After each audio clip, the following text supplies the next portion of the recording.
அனைவருக்கும் வணக்கம். மதாபிதா குருதெய்வ ஆசீர்வாதம் எம்பெருமான் ஸ்ரீ உச்சிஷ்ட மகா கணபதி அனைவருக்கும் நீண்ட ஆயுளையும் நிறைந்த செல்வத்தையும் உயர்ந்த புகழையும் மெய்ஞானத்தையும் பேரறிவையும் பிரசனஞானத்தையும் பெருமையோடு வழங்கட்டும். அனைவருக்கும் எனது மானசீகமான வாழ்த்துக்கள், மானசீகமான ஆசீர்வாதம். நம்ம ஜிகேஸ்டோ அனைவரையும் அன்போடு வரவேற்கிறது. நம்ம இன்னைக்கு பார்க்க போற பதிவு, யாருக்கு பெற்றோருடைய ஆசீர்வாதம் பரிபூரணமா இருக்கு அப்படிங்கிறது தான் பார்க்க போறோம்.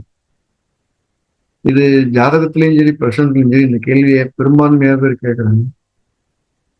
அவங்களுக்கு ஒரு எளிமையான விளக்கமா இருக்கட்டும் அப்படின்னு தான் இந்த பதிவு. 3 விதிகள் தான். ஒண்ணு, நம்ம ஜாதகத்தில் தர்ம கர்மாதிபதி யோகம் அப்படின்னு ஒண்ணு இருந்தது அப்படின்னா நமக்கு பெற்றோருடைய ஆசீர்வாதம் கண்டிப்பா பரிபூரணமா இருக்கு. அதனால தர்ம கர்மாதிபதி யோகம் அப்படின்னா 9-10 கூடியவர்கள் சேர்க்க 9லயோ 10லயோ இருந்தால் மட்டும் தர்ம கர்மாதிபதி. மற்ற இடங்கள்ல இருக்குன்னா அந்த யோகம் பெருசா பேசப்படுறது இல்லை. 9-10 கூடியவர்கள் சேர்க்கை 9லயோ 10லயோ இருந்தா அவங்களுக்கு அந்த பெற்றோருடைய ஆசீர்வாதம் பரிபூர்ணமா இருக்கு. ரிஷப லக்னத்துக்கு 9க்கும் 10 கூடியவர் சனி பகவான். அவர் 9லயோ 10லயோ இருந்தாருன்னா அவர் கட்டாயம் தர்ம கர்மதி யோகத்திட்டார வள்ளுவராக.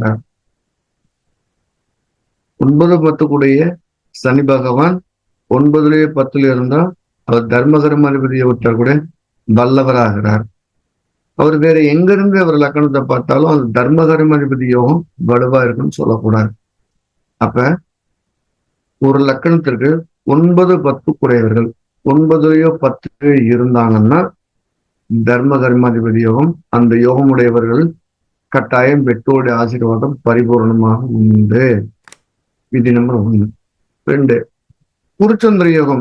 குரு சந்திரனை சேர்ந்திருக்கு, குரு சந்திரனை பார்க்குது. அப்படிங்கிற பட்சத்துல அது லக்கணத்துக்கு மறையாம இருந்தது அப்படின்னா அவங்களுக்கு மாதுர ஆசீர்வாதம் ரொம்ப பரிபூர்ணமா இருக்குது. அவங்க அம்மா எவ்வளவு திட்டினாலும் வச்சாலும் அவங்களுடைய ஆசீர்வாதம் அவர் வழி நடத்திக்கிட்டே இருக்கும். அவங்களால அந்த பிள்ளையை விட்டு கொடுக்கவே முடியாது.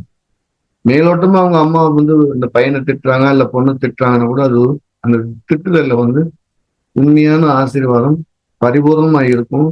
நல்லா திருந்தணுங்கிறதுக்காக திட்டுவாங்களே, அது சாபமும் மாறாது. இப்ப குருச்சந்திர யோகம் இருக்குல்ல, தாயாருடைய ஆசீர்வாதம் இந்த குழந்தைக்கு பரிபூர்ணமா உண்டுன்னு அர்த்தம். 3வது விதி, ஒரு விருச்சிக ராசி அல்லது விருச்சிக இலக்கணமா யாராவது இருக்கிறாங்கன்னா அவங்களுக்கும் மாதருடைய அனுகிரகம் வலுவா உண்டு. இந்த விருச்சிக ராசி விருச்சிக இலக்கணத்துக்கு சந்திர விருட்சத்தில் நீசமா இருந்தாலும் கூட தாயார் எவ்வளவு திட்டினாலும் ஆனா அந்த தாயாரோட மனசு அந்த குழந்தை மேல மட்டும்தான் இருப்பாங்க. என்ன வந்தாலும் அந்த குழந்தைக்காக என்ன செய்வாங்க, இறங்கி நிற்பாங்க. அங்க தாயாரோட ஆசீர்வாதம் எல்லா விருட்ச இலக்கணம் விருச்சிக ராசிக்கும் பரிபூர்ணமா உண்டு, பரிபூர்ணமா உண்டு. அப்ப அதுங்க சந்திரன் நீசம் ஆகுது, அதுக்கு என்ன அர்த்தம் அப்படின்னு எடுத்துட்டோம்னா தாயார் மனவேதனையோட இருப்பாங்க. அவ்வளவுதான் வித்தியாசம். இந்த குருச்சந்திர யோகத்துக்கும் விருச்சிக ராசி விருச்சிக இலக்கணத்துக்கு என்ன வித்தியாசம் தாயாருடைய ஆசீர்வாதத்துல அப்படின்னா, குருச்சந்திர யோகத்துல தாயார் மனவேதனை இருக்க மாட்டாங்க.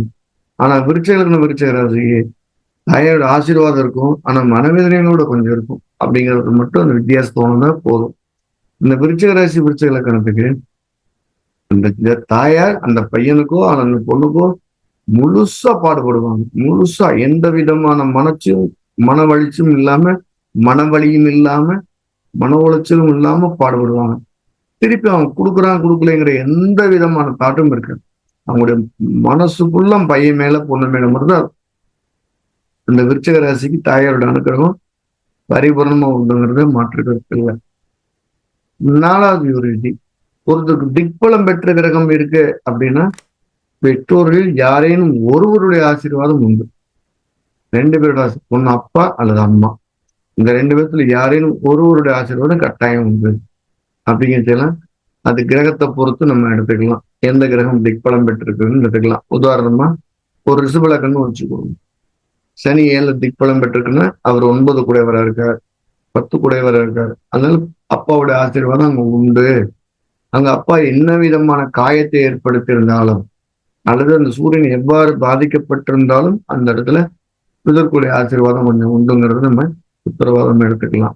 இந்த 4 விதிகளுமே மாதுர்பிதருடைய அனுகிரகம், மாதுர்பிதருடைய ஆசீர்வாதம், மாதுர்பிதருடைய முழுக்க முழுக்க பரிபூர்ணமான கடாட்சம் உண்டுங்கிறத நம்ம அற்புதமா எடுத்துக்கலாம்.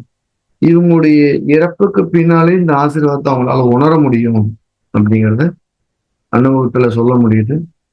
நம்ம ஜிகேஎஸ்ல என்ன பண்ணிட்டு இருக்கோம்னா, நாம சொல்லி மிக சரியாக இருக்கக்கூடிய விதிகளை மேலும் மேலும் மெருகூட்டி எளிமைப்படுத்தி எல்லாத்துக்கும் போய் சேரணும்னு தொடர்ந்து சொல்லிக்கிட்டே வரோம்.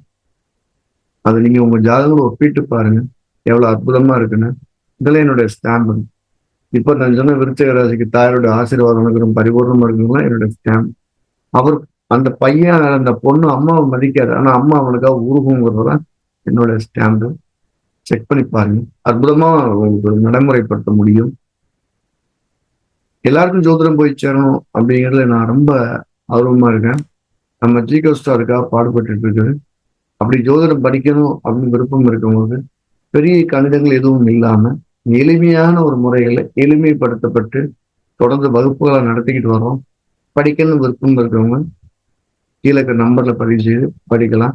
வர ஆகஸ்ட் மாதம் 15ஆம் தேதி ஆன்லைன்ல ஜோதிடத்துடைய அடிப்படை வகுப்பு தொடர்ந்து நடத்த காத்திருக்கு. நானும் உங்களுக்கு சில பாடங்கள் நடத்துவேன். படிக்க விருப்பம் இருக்கு கீழே இருக்கிற நம்பர்ல பதிவு செய்யலாம். மீண்டும் அடுத்த பதிவுல சந்திப்போம். எல்லா வல்லையும் பெருமா உச்சிஷ்ட மகா கணபதி அனைவருக்கும் நீண்ட ஆயுளையும் நிறைந்த செல்வத்தையும் உயர்ந்த புகழையும் மெய்ஞானத்தையும் பேரறிவியும் பிரசனையும் பெருமையோடு வழங்கட்டும். அனைவருக்கும் எனது மானசீகமான வாழ்த்துக்கள், மானசீகமான ஆசைகள்.